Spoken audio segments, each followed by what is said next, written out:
Vi vil nu gå ind i laboratoriet og stille professor M. Carlsen et par spørgsmål omkring CO2.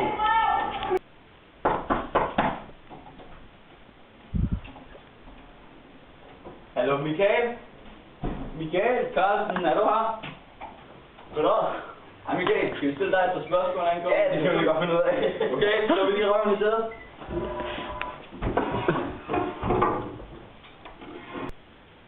Vores første spørgsmål, det er, hvad er CO2? Jamen, CO2 det består jo af 2 oxygenmolekyler og 1 karbonmolekyl. Det er jo det, der laver drivhuseffekten. Skal jeg tegne ned på tavlen? Det må du gerne. Skal jeg det her med kridt?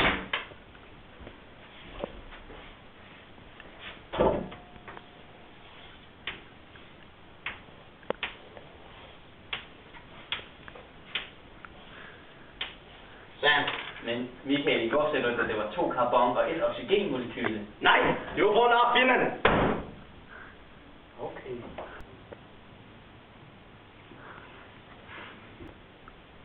Okay, så kommer det næste spørgsmål.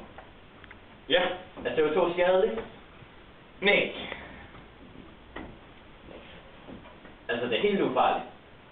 Ja, så med mindre man får lige store mængder indtil. Okay, hvordan påvirker CO2 så jorden? Ja, så det medvirker jo til, at jorden bliver varmere.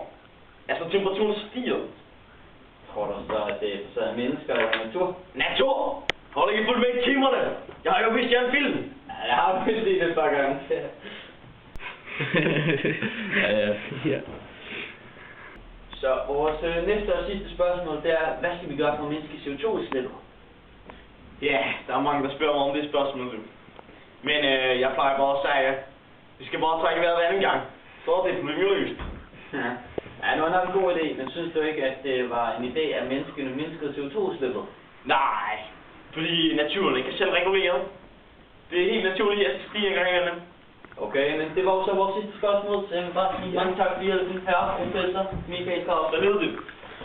Tak for, at I bare gå ud og lege på nede stribe, hva'? Ja, det er nok en Ja, det er godt. Så må jeg bare sige forventet. Ja, tak. I lige måde. Hej. Ha' en god dag. Ja, tak lige måde.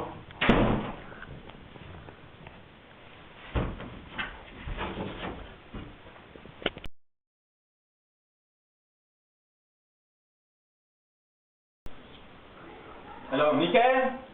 Michael Carlsen, er du her?